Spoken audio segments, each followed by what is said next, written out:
यो ददाति शतां शम्भो कैवल्यमपि दुर्लभं खलानां दण्डकृद्योषौ शङ्करः संतनोतु मे। ओम सांब सदा शिवाय नमः। सर्वेभ्यो नमो नमः। हम लोग भवादी अध्ययन के क्रम में लोट लकार पढ़ रहे थे और लोट लकार का प्रयोग बताया गया था कि किन अर्थों में होता है। ठीक है, तो एक सूत्र आया था लोट चा, जिसमें अनुवर्तन आता है विधि निमंत्रण आमंत्रण अधीष्ट संप्रश्न प्रार्थनेषु लिंग, यानी विधि निमंत्रण आमंत्रण अधीष्ट संप्रश्न प्रार्थना अर्थों में धातु का प्रयोग होता है। ठीक है, तो उससे लोट लकार होता है। और दूसरी बात, जब एक सूत्र आ गया आशीष लिंग लोटो, यानी कहा और आशीर्वाद अर्थ में भी लोट और लिंग का प्रयोग होता है। तो रूप सिद्धि तो हो गई थी जी। क्या रूप बना था? भवतु भवतात भवताम भवन्तु भव भवतात भवतम भवत भवानी भवाव भवाम। ये रूप बन गए थे लोट लकार में। विधि आदि अर्थों में आशीर्वाद अर्थों में ये रूप बन गए थे। ठीक है, अब यहाँ पर कह रहे हैं कि ये जो हम भवानी रूप बनाए हैं, ठीक है, इन भवानी आदियों में प्र आदि उपसर्ग लगने से नकार कोड़त्व हो जाता है। क्या हो जाता है? नकार कोड़त्व। इसे भवानी, ये कहाँ बना है? तो उत्तम पुरुष एक वचन। तो इसमें जो प्र आदि उपसर्ग है, प्रा प्रा अपसम कितने उपसर्ग हैं? 22। तो इन उपसर्गों के लगने से यहाँ पर क्या स्थिति हो जाती है उसी को बताने के लिए आगे सूत्र आ रहा है कि विधि सूत्र है ते प्राग धातु।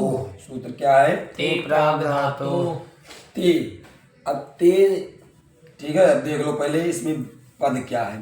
तो ते में है प्रथमा व्यक्ति बहुवचन जी, सातों ते। ठीक है, तो ते मतलब वह सब जिनको पहले कहा गया है। ठीक, और इसमें क्या है? प्राक धातु। लिखा है प्राक धातु। तो प्राक इति अव्ययम। प्राक क्या है? अव्यय। और उसका अर्थ होता है पहले। प्राक माने पहले। और कह रहे हैं धातु, धातुओं में पंचमी व्यक्ति एक वचन। ठीक है, तो अब जब आप देखेंगे कि अष्टाध्यायी जो है, अष्टाध्यायी के चतुर्थ पाद में ये सब सूत्र हैं।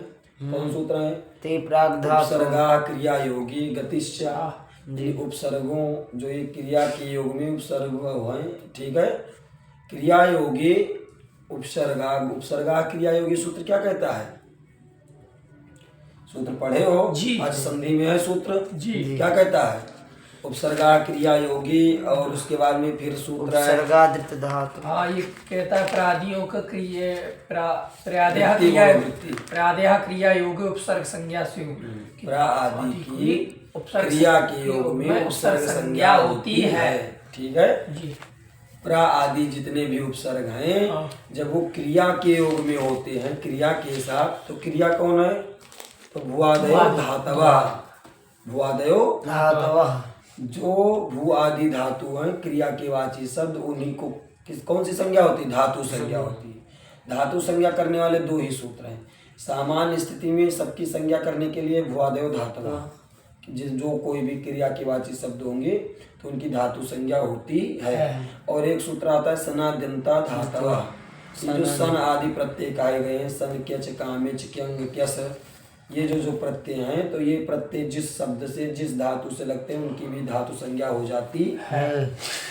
ठीक है, तो दो धातु संज्ञा यानी जो क्रियावाची शब्द हैं, तो क्रिया के योग में जब ये प्रा आदि होते हैं तो इन प्रादियों की उपसर्ग संज्ञा होती है। तो इनकी उपसर्ग संज्ञा हम जान चुके हैं, और इनकी गति संज्ञा भी होती है। ठीक है, जो ये प्रादि हैं इनकी गति संज्ञा भी होती है। गतिशा सूत्र में पढ़े हैं। ठीक है, तो वही कह रहे हैं अब सूत्र में देखो, कह रहे ते प्राग धातु। तब अष्टाध्यायी में जब देखेंगे तो गतिशा उपसर्गा क्रिया योगी इन सब सूत्रों के बाद ही आता है सूत्र ते प्राग धातु। तो ते पद से उन्हीं को लेना है।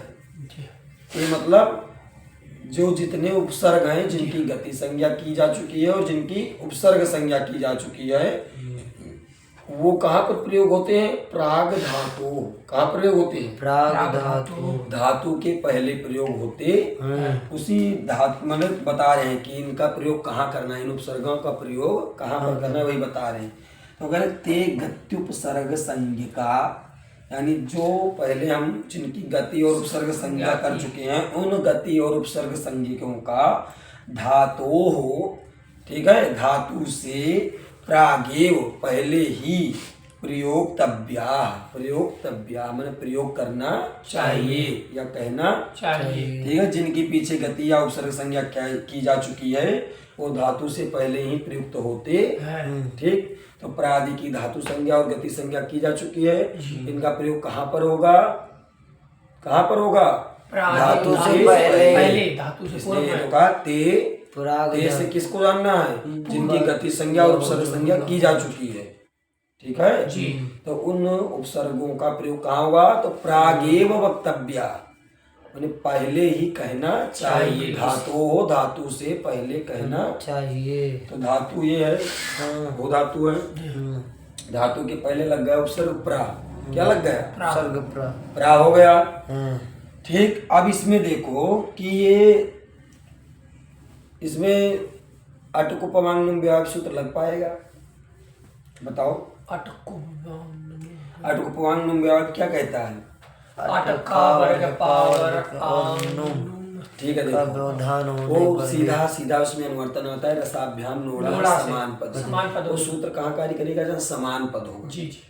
तो वहाँ पर यहाँ पर समान पद है नहीं, ठीक है, समान पद तो है नहीं, इसीलिए यहाँ पर वो सूत्र नहीं लगेगा, ठीक है। अब इस सूत्र को पहले जान ले, फिर आगे रद्द करना है, ठीक है। तो इसने ये बता दिया कि कोई भी उपसर्ग होगा तो धातु की ही पहले प्रयोग किया जाता है। यथा अधि गच्छति, क्या कह दिए? अधिगच्छति, अधिगच्छति, अभि भवति। तो ये अभि क्या है? उपसर्ग है। अधि क्या है? उपसर्ग है। तो ये हमेशा धातु के पहले ही प्रयोग होता है, ठीक है। अधिगच्छति, अभिभवति, प्रभवति, भवति में प्रा लगा दो, प्रभवति हो गया, ठीक। लेकिन वेद में इनका प्रयोग धातु से परे भी पाया जाता है। वेद में इनका प्रयोग व्याकरण में, लौकिक व्याकरण में तो हमने देख लिया कि व्याकरण जो पाणिनीय व्याकरण है, इस व्याकरण में पाणिनि जी ने सूत्र लिख दिया ते प्राग धातु। पाणिनि जी का मत यही है कि हमको कहाँ पर रखना है? धातु से पूर्व, ठीक। लेकिन आप पढ़े हैं कि एक सूत्र छंदस परेपि, क्या लिखा है? छंदस परेपि। तो इतने प्राग धातुओं के बाद में छंदस परेपि आता होगा अष्टाध्यायी में। देखो सूत्र संख्या देखो, छंदस परेपि है। हाँ जी है, उसके बाद ही तो कितने सूत्र नंबर? ते प्राग धातु। अच्छा हाँ, छंद परे भी है। हाँ। तो कह रहे ते प्राग धातु, मतलब वो धातु के पहले प्रयोग होते हैं वो उपसर्ग जिनकी मनी गति संज्ञा उपसर्ग संज्ञा की जा चुकी है। और छंदसी परेपि, छंदस में सप्तमी व्यक्ति एक वचन है, और परे मतलब पर में, और अपि मतलब भी। छंदस मतलब वेद में, छंद किसको कहा जाता है? वेद को। छंदोवत सूत्राणि भवन्ति, पढ़े हो कि नहीं? जी, ठीक। तो छंदस यानी वेद में परे अपि माने पर में भी होता है। ते प्राग धातु ने ये बता दिया कि वो जो जिनकी गति संज्ञा उपसर्ग संज्ञा की गई है वो धातु के प्राग एव वक्तव्या पहले ही प्रयोग किया जाता है। उसी के तुरंत बाद कहते छंदसी परेपि, लेकिन वेद में पर में भी देखा जाता है। यथा उदाहरण दे दिए, एक दो सूत्र है छंदस परेपि और एक व्यवहिताश्च, उसी के बाद होगा, ठीक है। तो कह रहे हरिभ्याम या ही ओक आ, ऋग्वेद में एक मंत्र है, क्या है? हरिभ्याम ओक आ, हरिभ्याम, ठीक है। हरिभ्याम या ही ओक आ, ओक आ। अब ये आंग उपसर्ग है, कौन उपसर्ग है? आंग उपसर्ग। आंग में नकारिता है, लोप है, ठीक है। आ है, तो ये कहाँ ला के प्रयोग किए? अंत में। बाद में प्रयोग किए कि नहीं? मध्य में किए कि नहीं?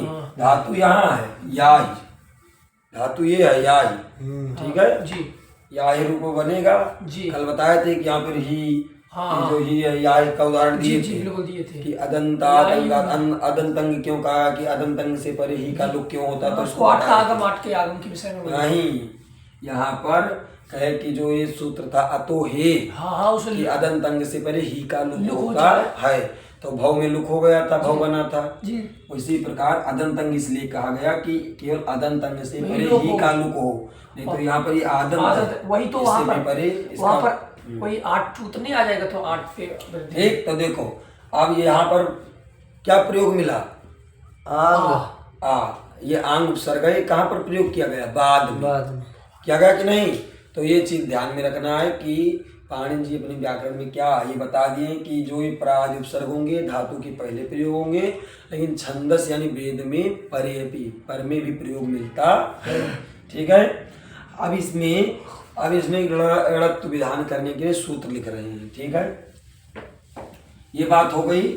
जी। ये एक बात सामान्य हो गई कि ये उपसर्ग कहाँ प्रयोग होंगे, तो बता धातु दिए कि के धातु के पहले। पहले, लेकिन वेद में धातु के बाद भी प्रयोग होता है। होता नहीं, पाया गया है, क्योंकि वेद तो अपौरुषेय है, अब तो उसमें कुछ किया नहीं जा सकता, तो वेदों में इसको पाया गया है। ठीक जी। अब सूत्र आ रहा है आनिलोट। सूत्र क्या है, आनिलोट। आनिलोट। अब देखो आनि लोट, ठीक है, इस लोट में षष्ठी लुप्त षष्ठी है। जी आनिलोट सूत्र देखो वृत्ति क्या है। आनिलोट में कितने पद हैं भैया, एक आनी एक लूट दो पद। यहाँ पर अनुवर्तन आ रहा है। कौन सूत्र बताए थे, उपसर्गात समासेपि और लोपदेशस्य, यही तो सूत्र था। उपसर्गात समासेपि लोपदेशस्य, जी जी जी ये सूत्र बताए थे। हाँ आ रहा है। तो इस सूत्र से उपसर्गात का अनुवर्तन आ रहा है। किसका, उपसर्गात। ठीक। और आनी तो इसमें लिखा ही है सूत्र में। जी जी आनी लोट दो पद है। जी और उपसर्गात का अनुवर्तन आ रहा है। किसका, उपसर्गात। समासेपि लोपदेश। ये उपसर्गात का अनुवर्तन आ रहा है। हाँ। उपसर्गात में पंचमी एक, जी ठीक। आनी में प्रथम। ठीक है आनी, तो आनी देखो ये समझ गए उपसर्गात में कहाँ से अनुवर्तन आ रहा है, उपसर्गात समासेपि लोपदेशस्य। जी इसी सूत्र से उस पर। और लोट में लुप्त षष्ठी है। जी आनी लोट और नह का अनुवर्तन आ रहा है रसाभ्याम नोड़ा समान पदे। कहाँ से आ रहा है, रसाभ्याम थोड़ा समान पद आ रहा है रसाभ्याम कहा रहा है। इसमें रसाभ्याम नोड़ा समान पदे से ये तो रसाभ्याम नोड़ा आ रहा है। ठीक है, पूरा का पद पूरे पद का आ रहा है। हाँ, समान पदे का अनुवर्तन इसमें नहीं आएगा। समान पद का अनुवर्तन अगर आ जाएगा, समान पद का अनुवर्तन आएगा तो फिर यहाँ पर भी ऋत तो नहीं हो पाएगा, क्योंकि ये समान पद नहीं है। ठीक, जी जी इसलिए समान पद का अनुवर्तन नहीं आ रहा है।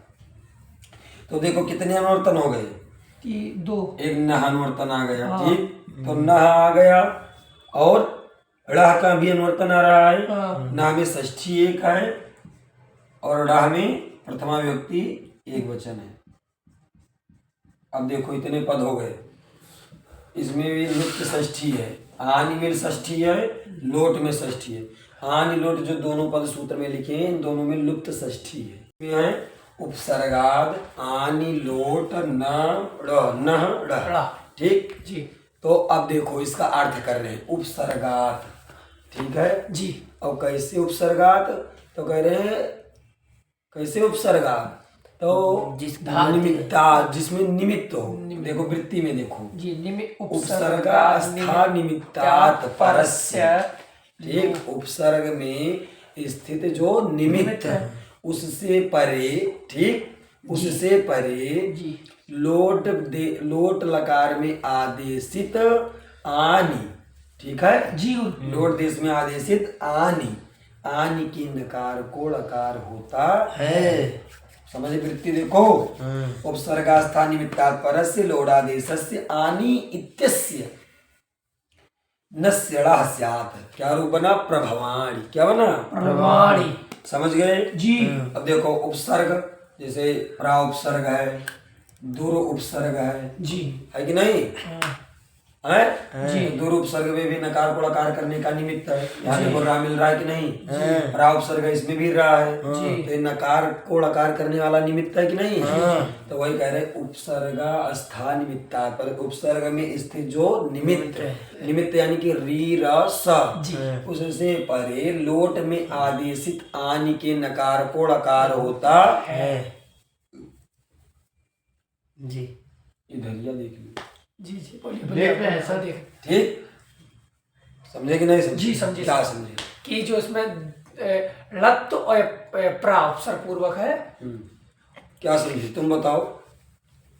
ना कोड़ा हो जाता। नकार को डकार हो जाता है। यदि हम्म, जो निमित्त है नकार को डकार करने वाला, जब उन धातु इसमें उपसर्ग जो है, इसीलिए कहे ध्यान देके तो पढ़ा करो, तो हमारे इधर चलते तो और उधर चलते। ठीक है, कहे उपसर्गास्थान निमित्तात्, उपसर्ग में स्थित जो निमित्त है, तो निमित्त क्या है नकार को लकार करने में? री रा सा। क्या है? री रा सा। ये तीन ही निमित्त है नकार को लकार करने के लिए। जी। तो 2200 उपसर्ग में जितने भी ऐसे उपसर्ग हैं जिसमें री हो या रा हो या सा हो, जी। ठीक, तो ये देखो प्रा उपसर्ग देख रहे हो, जी। इसमें रा है कि नहीं है? है। दूर उपसर्ग देख रहे हो, रा है कि नहीं जी, है। तो ये नकार को लकार करने में निमित्त है कि नहीं है? रसाभ्याम है? सूत्र थे। है? तो ये निमित्त है नकार को लकार करने हाँ। में। लेकिन यहाँ पर अटकुपमांग नुम व्यवायित सूत्र से यहाँ पर डर तो नहीं हो पा रहा था, हाँ क्योंकि ये समान पद है नहीं जी। इसीलिए नकार को लकार नहीं हो रहा था। हाँ। इसीलिए सूत्र लिख दिए आनी लोट। लोट। ठीक है, यानी उपसर्गात उपसर्ग से हाँ। परे, हाँ। ठीक है, नहड़ यानी नकार को लकार होता है। कहाँ? आनी लोटा, आनी लोट, मतलब जो लोट का जो आनी है, लोट लकार में, हाँ। ठीक है, षष्ठी यहाँ पर भी है, षष्ठी यहाँ पर भी है। तो लोट लकार में जो आदेशित आनी है, उस आनी के नकार को लकार होता कब होता है? उपसर्गात, उपसर्ग से परे। जी जी। समझे? आनी मतलब आनी नहीं, थोड़ा समझना। आनी मतलब ये भवानी बनायो कि नहीं? यहाँ पर मिप था, अच्छा। हाँ। मी को नी हुआ मेरनी से, और इसमें आठ का आगम हुआ, और आठ किसको हुआ? तो उत्तम पुरुष को हुआ। तो ये आनी, ये आनी क्या है? लोट है कि नहीं है? जी समझ में आ गया, आप समझ में। ठीक, जी तो ये आनी है। जी। तो उपसर्ग में स्थित कोई भी नकार को लकार करने का जो निमित्त है, उससे परे आनी के नकार को लकार होता है। तो कर देगा तो क्या बन जाएगा? प्रभवाणी। क्या बन जाएगा? प्रभवाणी। प्रभवाणी बन गया। बना कि नहीं बना? जी। समझ में आया है? जी आया आया। जी। एक बात सीधे ध्यान रखना है कि आनी लोट कहता है कि उपसर्ग में स्थित निमित्त, निमित्त यानी निमित्त से क्या समझोगे? री रा सा, ये तो नकार को लकार करने में निमित्त है। उससे परे आनी के नकार को लकार होता है। एक चीज ध्यान रखना है, 8वें अध्याय में है नकार को लकार करने वाले सूत्र। तो ये जो नकार को लकार कर रहा है क्या करेगा? केवल लोट लकार में आनी के नकार को लकार करने के लिए सूत्र है। बाकी सूत्र तो अगर पढ़े गए हैं, रसाभ्याम निवड़ा समान पदे अटुपमान लूम विवाह, ये सब सूत्र हैं। ठीक, अब वही कह रहे हैं कि इस प्रकरण का प्रारंभ रसाभ्याम निवड़ा समान पदे से होता है, अड़प वाला। ठीक है, इसमें ये सब सूत्र पढ़े गए हैं। अटकुपमान लूम विवाह पुआर्तिक वर्णान्न सड़त्वम वाच्यम। ठीक, ये हो गया बात। अब कह रहे हैं, ये समझ गए जी? आनी, हाँ आनी लोट है। जी जी। ठीक है, अब कहते आठ है तो आठ कैसे लोट है? तो ये तो पहले जानते थे कि यद आगमस तदगुड़ी, यद आगमस तदगुड़ी भूतास तद ग्रहणेन गृह्यते। तो आठ का आगम लोट को हुआ है, इसीलिए आठ भी लोट ही है। तो लोट लकार में जो आन, उसको क्या होता है? नकार को लकार होता है। अभी बात हो गया। ठीक है, इसी प्रकार यानी है, क्या है? यानी। जैसे या ही बना, या ही देखे थे भी, या ही तो मध्यम पुरुष एक वचन में बना था। वैसे जैसे यहाँ भवानी बना, वैसे यहाँ वो यानी बनेगा। क्या बनेगा? यानी बनेगा। जी। है कि नहीं? तो यानी में भी अगर उपसर्ग लगा दिया जाए प्रा, तो क्या हो जाएगा? प्रयाणी। क्या हो जाएगा? प्रयाणी हो जाएगा ना? ऐसे समझ लेना है। और भी जितने ऐसे रूप होंगे, प्रयाणी और परियाणी, परियाणी, ये सब रूप बनाए हैं। आदमी समझना चाहिए, ध्यान रखें कि अटकुपवान नुम व्यवाय के ही व्यवधान में णत्व होता है, अन्य के व्यवधान में नहीं। यथा प्रतपानी, क्या उदाहरण दिए? प्रतपानी। उदाहरण एक दे रहे हैं, प्रतपानी। ठीक है, ये तप धातु है, तप संतापी, ठीक है। तपानी बना है, क्या बना है? तपानी। अब इसमें प्रा उपसर्ग लगा दिए, प्रा उपसर्ग लगा दिए तो इस नकार को ड़कार हो जाना चाहिए, होना चाहिए कि नहीं? लेकिन क्या अटक उपवांग किसका व्यवधान होना चाहिए? अटका वर्ग पावर्ग आंग नुम, इनका व्यवधान होने पर ही नकार को ड़कार होता है, और किसी का व्यवधान होगा तो नकार को ड़कार नहीं होगा। तो ये ना अट में आता है, ना का वर्ग में है, ना पा वर्ग में है, ना आंग में है, ना नुम में है, तो ये तान इन सब में है नहीं है, इसीलिए इस नकार को ड़कार नहीं होगा। समझ गए? और उसमें है प्रमाणी में कौन? प्रभवान में देखो ये भा है, हाँ। तो ये पा वर्ग में आ जाता है कि नहीं? जी जी। तो अट का व्यवधान हो, का वर्ग अट में वा आ जाता है वरट। आनी लोट भी तो कर देता है, वो न लगाए जैसे, क्या?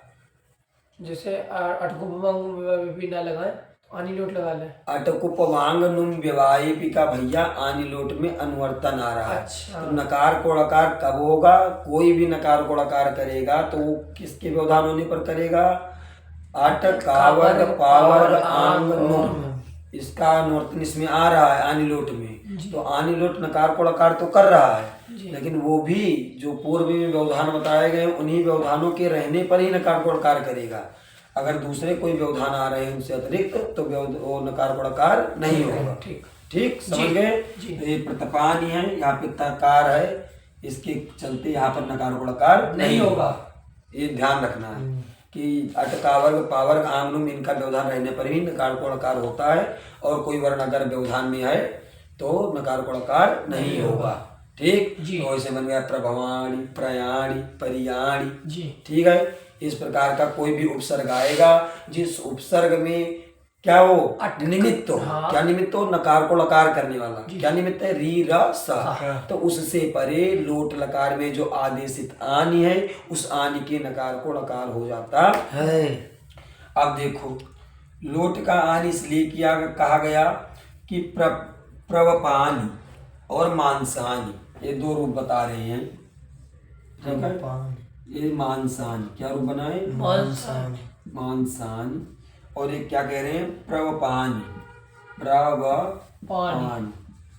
अब ये दोनों रूप कहाँ बने हैं? नपुंसक लिंग में बहुवचन में बनेंगे। ज्ञानम ज्ञानी, ज्ञानानि, ज्ञानानि बनता है, वैसे मानसम मानसे मानसानि बन जाएगा।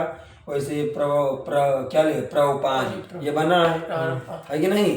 तो अगर यहाँ पर क्या आनी ना कहते, क्या कहते? आनी ना कहते, लोट का आनी ना कहते। इस सूत्र में आनी लोट में कहा गया है ना कि लोट लकार में जो आदेशित आनी है उसी आनी के नकार को ड़कार होता है। तो कहे अगर आनी का नकार ना कहते, मतलब लोट में आनी ना कहते, लोट का आनी ना कहते तो क्या हो जाता?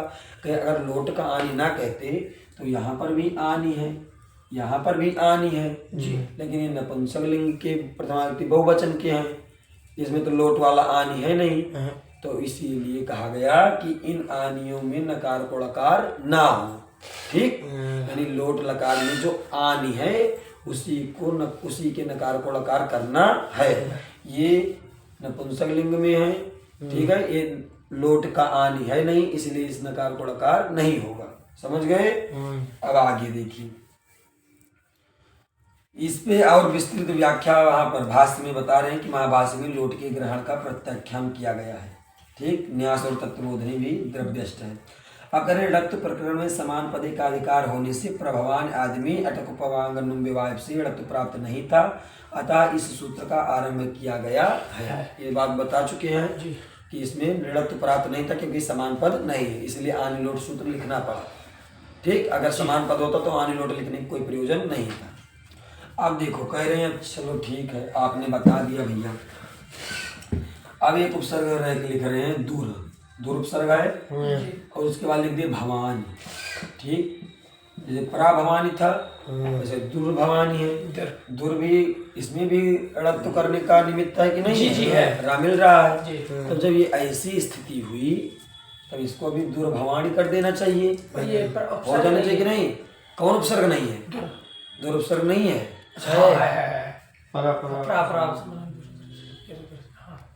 ठीक, तो दूर उपसर्ग है ही।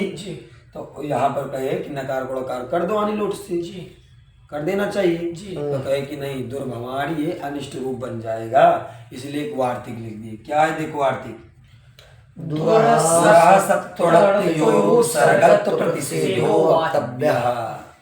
कहे देखो दुरः यानी दूर के, ठीक है, दुरा मतलब दूर के उपसर्गत्व का प्रतिषेध करना चाहिए। कब करना चाहिए, तो कहे सत्तो ऋत्वयोः, सत्व करना हो या ऋत्व करना हो, क्या करना हो, तो ये अड़त्तो सत्व करना हो या ऋत्व करना हो, तो हम दुर को उपसर्ग नहीं मानेंगे। दुर जो ये उपसर्ग है, दुर क्या है, उपसर्ग है। लेकिन कहे अगर इस दुर उपसर्ग में मैंने दुर उपसर्ग को सत्व करना हो या ऋत्व करना हो, तो उसको उसके उपसर्गत्व का निषेध कर देना चाहिए, उसको उपसर्ग नहीं कहना चाहिए। समझे कि नहीं है। अब तो फिर जब ये उपसर्ग है नहीं, जब उपसर्ग है नहीं तो फिर नकार कोड़कार होगा नहीं आनी लोट से, और कोई सूत्र से नकार कोड़कार हो ही नहीं रहा है, क्योंकि ये समान पद है नहीं। आनी लोट था आनी को नकार को लकार करने के लिए, तो वो क्या कहता है कि उपसर्गास्था निमित्ता परस्य, उपसर्ग में जो अस्थित निमित्त है उससे परे, तो उपसर्ग अब ये रह नहीं गया, क्योंकि वार्तिक कौन आ गया, दुरा सत्त्वरत्तयोः उपसर्गत्व प्रतिषेधो वक्तव्यः। इसने कहा दूर को कहीं ऋत्व करना हो या सत्व करना हो, तो उस समय दूर के उपसर्गत्व का निषेध करना चाहिए, यानी दूर को उपसर्ग नहीं मानना चाहिए। अब यहाँ ऋत्व करना है भैया, इसीलिए दूर को उपसर्ग नहीं माना जाएगा, इस वार्तिक को ध्यान रखना है, ठीक। तो क्या फिर बन जाएगा दुर्भवानी, हो जाएगा कि नहीं, दुर्भवानी हो जाएगा। इसे प्राकृत जो ये वार्तिक है, इससे दूर की उपसर्गता नहीं रहती है और आनिलोट प्रवृत्त होगा नहीं फिर, क्योंकि वह तो उपसर्ग निमित्त में ऋत्व करता है, ठीक। तो बन जाएगा क्या, दुर्भवान दुर्भवानी बन जाएगा, नकार प्रकार नहीं होगा, बन गया, ठीक है जी। अब देखो आगे और क्या कहे, सत्व के इस वार्तिक में दो चीज कहे, दुरा सत्व ऋत्व। सत्व कैसे करना है, तो उदाहरण दे रहे हैं, देखो क्या है, स्थिति, दूर और स्थिति, दूर है और स्थिति क्या है, दूर स्थिति, ये उपसर्ग है जी, दूर उपसर्ग है कि नहीं है। लेकिन अब यहाँ पर सूत्र बताए थे, क्या सूत्र था उसको निकालो, ये सूत्र जो बताए थे, उपसर्गात सुनोति सुवति, कौन से अध्याय का, अध्याय मतलब सबूत 8वें अध्याय के 3रे पाद का 65 नंबर सूत्र है। हाँ ये है, ठीक है, हाँ ये है, देखो बोलो, उपसर्गात सुनोति सुवति स्यातिष्ठौ। देखो छोड़ो, अब देखो सूत्र ध्यान पढ़ लेना उसको। देखो अब सूत्र का कार्य देखो, वहां पर ये सूत्र का प्रकरण नहीं चल रहा है, देखो इधर देखो, बोलिए, ये दूर उपसर्ग है जी, यहाँ ऋत्व वाला तो समझ गए, ऋत्व करना था इसलिए दूर को उपसर्ग नहीं माना गया। और वार्तिक दो चीजें कहता है कि सत्व करना हो या ऋत्व करना हो। अब सत्व का उदाहरण दे कि दूर है और स्थिति है, क्या है, दूर है और स्थिति है, ठीक है। तो इसमें जो ये सूत्र बता रहे हैं, कौन सा सूत्र भैया, कि उपसर्गात सुनोति सुवति स्थार स्यति स्तोति स्तोभति स्था सेनस्य सेधस्य च संजा संजाम, ये सूत्र जो है, ठीक है, ये सूत्र जो भाई बताए। जी, हाँ, तो ये सूत्र क्या कर रहा है, कह रहा है कि उपसर्गा माने उस सूत्र से जो ये अस्था धातु, यहाँ पर कौन धातु है, अस्था धातु है कि नहीं। स्थिति में कौन सी धातु है, अस्था धातु है। तो ये अस्था के सकार को मूर्धन्य सकार प्राप्त था इसी सूत्र से। किस सूत्र से, जो ये उपसर्गा सुनोति सुवत करके सूत्र है, इसी सूत्र से ये अस्था में स्थित जो ये दंत सकार है, इसको मूर्धन्य सकार प्राप्त था जी। लेकिन कब प्राप्त था, ये सूत्र देखो, इस सूत्र के शुरू में ही लिखा है उपसर्गात, क्या लिखा है, उपसर्गात सुनोति सुवति लिखा है कि नहीं। इसलिए उपसर्ग से परे ही इन सब के सकार को मूर्धन्य सकार होता है। तो भैया जब इसको हम उपसर्ग मानेंगे तभी तो उस सूत्र से इसको मूर्धन्य कर पाएंगे।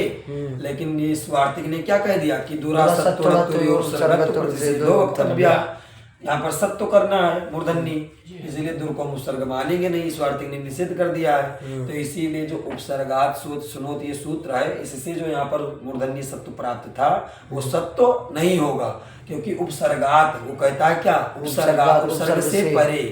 ठीक, तो यहाँ उपसर्ग से ये उपसर्ग है नहीं, तो उपसर्ग से परे ये शामिल नहीं रहा है, इसलिए इसको क्या मूर्धन्य सत्व नहीं होगा। ठीक, तो क्या बन जाएगा फिर, इसको हो जाएगा विसर्ग हो जाएगा। किस सूत्र से, खरवसाने और विसर्जनीय। घर में आता है, घर में आता है कि नहीं आता है, ससुर।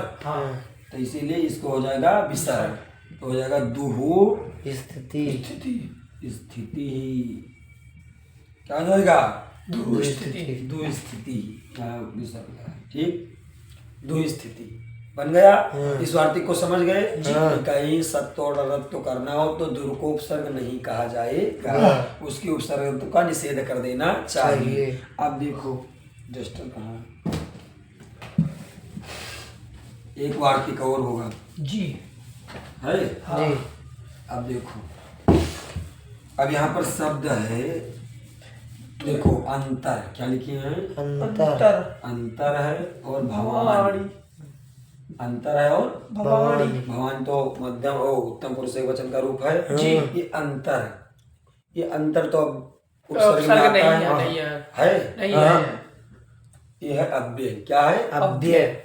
लेकिन अब इसको उपसर्ग करने के लिए एक वार्तिक है, एक वार्तिक करें, ये उपसर्ग नहीं है, पर इसको ठीक बनाएंगे। है, लेकिन अभी उपसर्ग है नहीं, तो उपसर्ग से परे ही नकार पड़कार होता है, या नकार पड़कार हो नहीं पा रहा है, इसीलिए इस अव्यय को उपसर्ग सिद्ध करने के लिए वार्तिक लिख रहे हैं कि इसको जब हम अव्यय सिद्ध उपसर्ग सिद्ध कर देंगे तो उपसर्ग जब हो जाएगा तो इसमें रत्व करने का निमित्त है रा, इससे पहले यहाँ पर नकार पड़कार हो जाएगा, इसीलिए इसको उपसर्ग सिद्ध करने के लिए वार्तिक क्या लिख रहे हैं, अंतः शब्दस्यां की विधिरत्वेतु सर्गत्वं वाच्यम।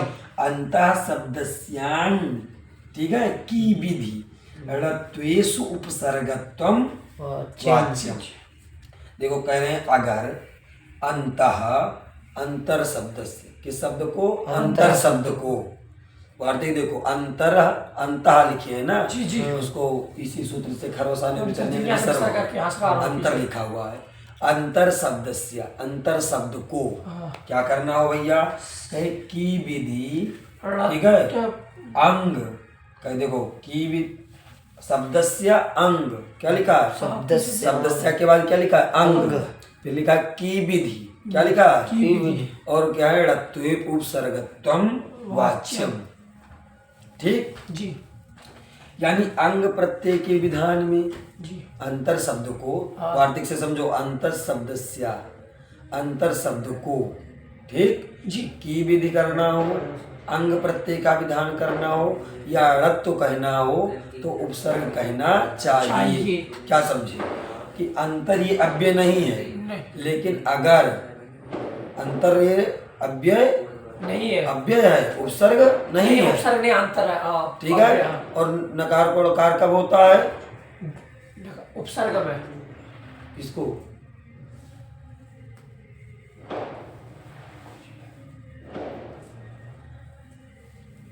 ठीक है, देखो जी, इसी को समझ लो, इससे बस इतने तो बचा है। हाँ जी, अंतर है जी, ये अंतर क्या है, अव्यय, जी, ये उपसर्ग है नहीं, नहीं, और उपसर्ग में जब निमित्त रहेगा तभी नकार पड़कार होगा, तो इसको अव्यय है, इसीलिए इसको उपसर्ग करने के लिए वार्तिक लिख दिए कि तीन चीजें करनी हो, अंग प्रत्यय का विधान करना हो, की विधि करनी हो, की प्रत्यय का आए, और रत्व करना हो, तो अंतर शब्द को उपसर्ग कहना चाहिए।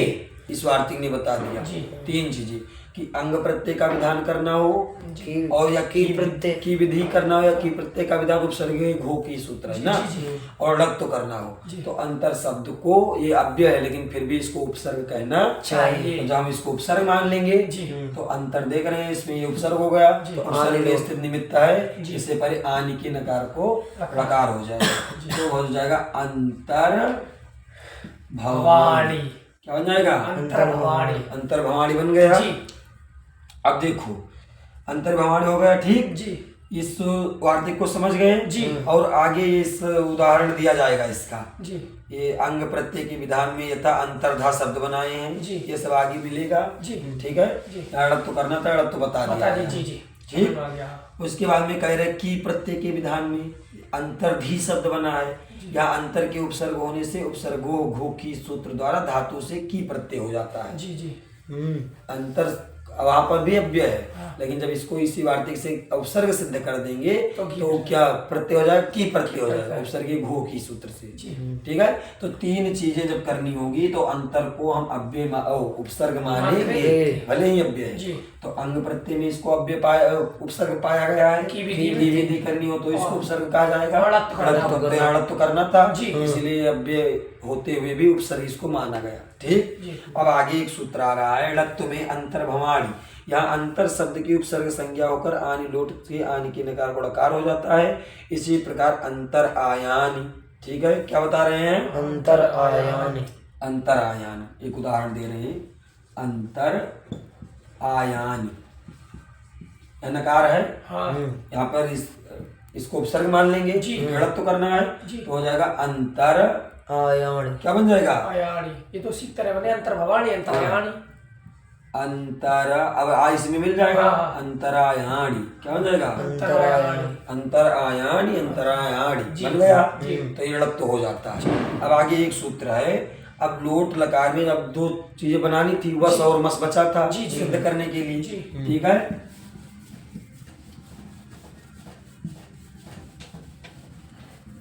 धातु कौन सी है? भू। भू से लोट आया। ठीक है, लोट के उत्तम पुरुष द्विवचन की विवक्षा में द्विवचन सूत्र से हो गया वस से, और बहुवचन की विवक्षा में मस प्रत्यय। ठीक है, वस और मस आ गए, समझना है साथ में समझ लो। ठीक है, इसको ये क्या कर लेंगे? सार्वधातुक संज्ञा से सार्वधातुकम और सार्वधातुक होने से कर्तरी सब कर लेंगे और कर्तरी सब होने के बाद में फिर हो जाएगा गुण और फिर अयादि तो बन जाएगा भाव और वस और मस। ठीक है, दोनों समझ जी। अब एक यहाँ पर सूत्र कौन सा लग जाएगा? आगतमस्य पिच। 8 का आगम हो जाएगा। ठीक है, 8 के उत्तम को पिच मानकर 8 का आगम। उत्तमस्य पिच आन उत्तमस्य 8 आन के उत्तम को 8 होता है और वो पित होता है। ठीक है, तो ये हो जाएगा भाव और वो उत्तम को हो जाएगा 8 का आगम। ठीक है, 8 और वस और इधर मस। अभी हो जाएगा यहाँ पर आकाश वर्ण दीर्घा कर देंगे तो भवावस और भवामस ये बन गया। ठीक है, ये कल बताए थे जी कि यहाँ पर जो है 8 क्यों किया गया? क्योंकि यहाँ पर अतो दीर्घ यहीं से भी काम चल सकता है। ठीक है जी, तो इसलिए किया गया क्योंकि आगे जब हम अदादी और जो इत्यादि पढ़ेंगे तो वहाँ ये मिलेगा नहीं अदंतंग नहीं मिलेगा और अतो दीर्घ यही अदंतंग से ही कार्य करता है। तो इसीलिए 8 का आगम किया जा रहा है। ठीक है, ये निमित्त हम बताए, ये प्रयोजन बताए थे। तो हो गया भवावस भवामस। अब इसको विसर्ग कर दिया जाए जी, हो जाएगा? नहीं, उसके लिए सूत्र आ गया नित्यम निता। अब नित्यम निता सूत्र है, ये कहता है नित्य लकार के एवं नित्य सकारांतस्य नित्युत्तमस्य नित्यम लोपः। ठीक है, नित्य उत्तमस्य इसमें षष्ठी है। ठीक, षष्ठी समास है यानी सकारांतस्य सकारांत उत्तम पुरुष हो। कैसा उत्तम पुरुष हो? सकारांत।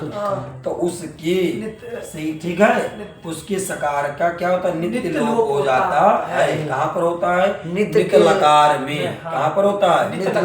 नित्यम निता। नित्यम माने नित्य लोप होता है। कहाँ पर? निता नित्य लकारों में। और इसमें अनुवर्तन किसका आ रहा है? इतश्चा एक सूत्र है, इतश्चा लोप करके इससे अनुवर्तन आ रहा है लोप का। और सा उत्तमस्य सूत्र है। कौन सा सूत्र है? सा उत्तम। इससे उत्तम का अनुवर्तन आ रहा है। नित्यम निता में देख लेना, ठीक है। ये दो सूत्रों का अनुवर्तन आ रहा है। एक है भैया उत्तमस्य, किसका? आ रहा सप्तमस। ठीक, हाँ, सा उत्तमस्य से आ रहा है सह का अनुवर्तन और उत्तमस्य का अनुवर्तन, और नित्यम निता इसमें लिखा ही है। ठीक, और इसमें इतस्य लोप जो सूत्र है, इससे लोप का अनुवर्तन आ रहा है। आ रहा। ठीक, तो यानी क्या हो गया कि सकारांतस्य, हाँ, जो सकारांत है, कहाँ का सकारांत? उत्तमस्य, नित के उत्तमस्य सकारांतस्य। और कैसा उत्तम हो? तो नित, निध उत्तमस्य, नित लकार का उत्तम पुरुष हो और उसका सकारांत हो, उसका जो सकार है उसका लोप होता है। ठीक जी। अब इसमें देख लो षष्ठी है, तो इसीलिए अलोअंत से परिभाषा लग के हाँ, और सकार का ही लोप करेगा। बाकी ये क्या कहता है कि निध उत्तमस्य, नित लकार में उत्तम का क्या होता है? लोप होता है। उत्तम का क्या होता है? लोप होता है। उत्तम सकार का लोप होता है। अब कहीं भी सकार मिलेगा तो लोप कर देगा, लेकिन नहीं, अलोअंत से लगाएंगे तो अंत जो सकार होगा उसी का ही लोप करना है। तो यहाँ पर ये दोनों सकारों का क्या हो जाएगा? लोप। भवाव, भवाव भवाम और भवाम। भवाम, समझ गए? जी। भवाव और भवाम बन जाएगा। अब रूप क्या बन गया? बोलो एक बार। भवतु भवतु भवतात भवताम भवन्तु भव भवतात भवतम भवत भवानी भवाव भवाम। ठीक, जी। ये बन गए जी। आशीर्वाद अर्थ में और विधि अर्थों में। जी। ठीक जी। कोष्ठांतर्गत रूप केवल आशीर्वाद लोट में ही होते हैं, शेष रूप दोनों प्रकार के लोट में समझने चाहिए। यानी कह ये रहे हैं कि जो भवतात दो जगह बना है, वो कहाँ प्रयोग होता है? केवल आशीर्वाद अर्थ में। कहाँ प्रयोग होता है? आशीर्वाद अर्थ में। और लेकिन जो ये और बाकी रूप है, भवत भवताम भवन्तु, भव भव भवताम भवतम भवत, भवान भव भवाम, ये लो इसका विधियादि अर्थ में भी प्रयोग होता है, आशीर्वाद अर्थ में। लेकिन जो भवतात दो जगह बना है, केवल आशीर्वाद। ठीक है जी। ये बात हो गई। जी। अब आगे कौन सा सूत्र है? ओ, अन्नदत्तने लंग। अब कल से लंग लकार जी। ठीक, इसको इतने सूत्रों को लगा लेना। ठीक है, बंद करो। ओम नमो नमः। ये मोबाइल